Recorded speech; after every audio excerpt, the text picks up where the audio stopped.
Assalamualaikum warahmatullahi wabarakatuh. Bertemu lagi dalam Ensiklopedia Kearifan Jawa. Kita akan menggali mutiara kearifan Jawa berdasarkan karya agung para pujangga.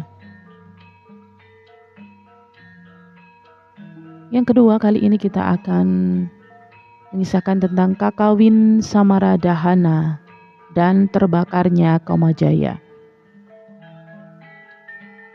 Ketika Kediri di bawah kekuasaan Sri Kameswara, hiduplah seorang empu sastra bernama Empu Darmaja. Melalui beliau, Kakawin Samaradahana digubah. Ada dugaan bahwa karya tersebut merupakan persembahan Empu Darmaja kepada Sri Kameswara dan permaisurinya yang bernama Sri Kirana.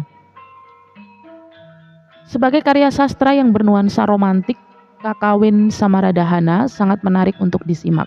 Terlebih, karya sastra yang membabar kisah cinta dan terbakarnya Kamajaya dan Ratih di ambang kelahiran Ganesha tersebut menyiratkan ajaran-ajaran tentang kearifan Jawa.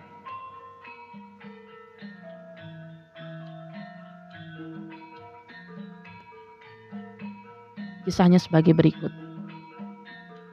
Manakala Bathara Siwa tengah melakukan tapa brata, mata batinnya menangkap kelebat bayangan Kamajaya yang tengah diutus oleh para dewa untuk menggugurkan tapa brata Bathara Siwa.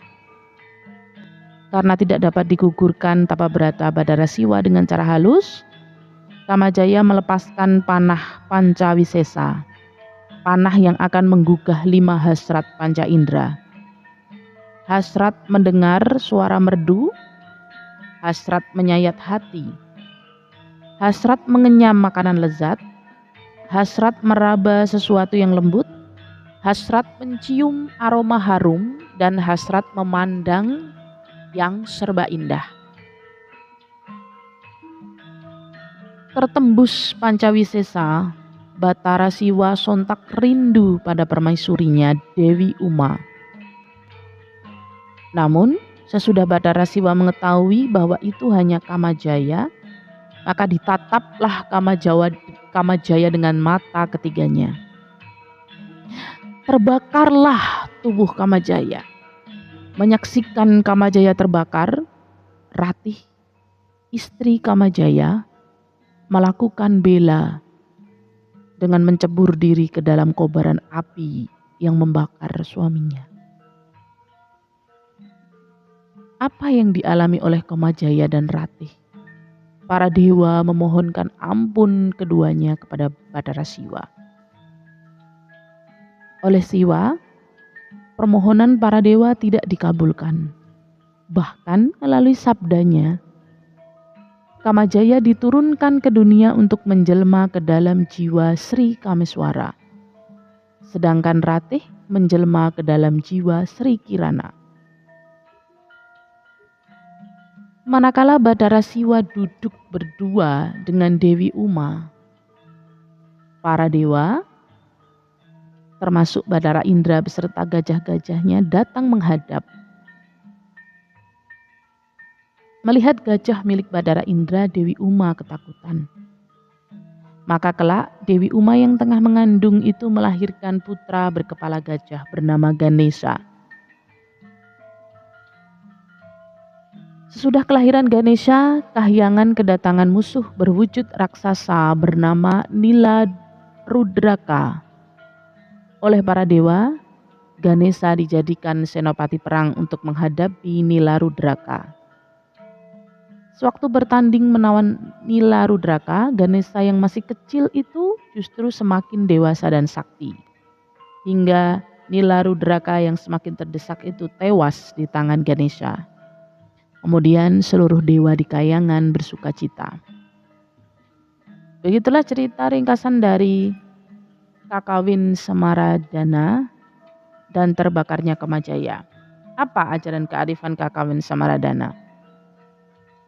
Bila mencermati lebih jauh tentang sepenggal kisah Kakawin Samaradahana, kita akan dapat menangkap makna yang tersirat di dalamnya. Makna yang mengandung ajaran kearifan bagi manusia. Adapun beberapa nilai kearifan yang dapat ditangkap penulis dari Kakawan Samaradhana karya Empu Darmaja tersebut adalah sebagai berikut. Pertama, bertapa brata harus mengendalikan panca indera. Barang siapa yang ingin melakukan tapa brata harus mampu mengendalikan panca inderanya, sehingga tidak seperti Badara Siwa yang melakukan tapa brata namun tidak mampu mengendalikan panca inderanya. Sehingga melalui panah Pancawisesa, Siwa teringat dengan kecantikan Uma permaisurinya. Atas kegagalannya di dalam mengendalikan panca inderanya tersebut, gagallah tapa brata Siwa. Untuk dapat mencapai kesempurnaan tapa brata, seseorang harus mampu mengendalikan panca inderanya.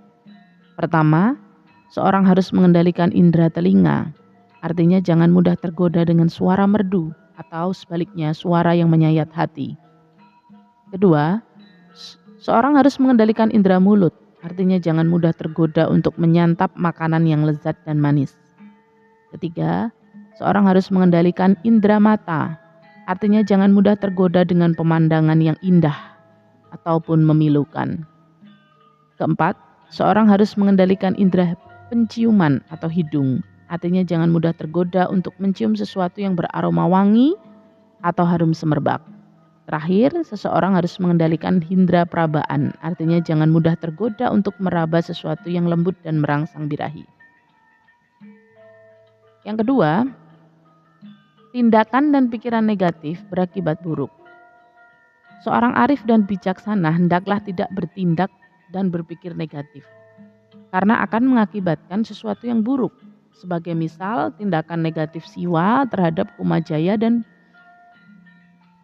bertujuan baik agar Siwa teringat pada kewajibannya sebagai petinggi dewa, tapi mengakibatkan terbakarnya tubuh Kamajaya dan Ratih. Sedangkan pemikiran negatif dan ketakutan Dewi Uma terhadap gajah piaraan Badara Indra mengakibatkan sesuatu yang buruk. Dewi Uma kemudian melahirkan putra berkepala gajah.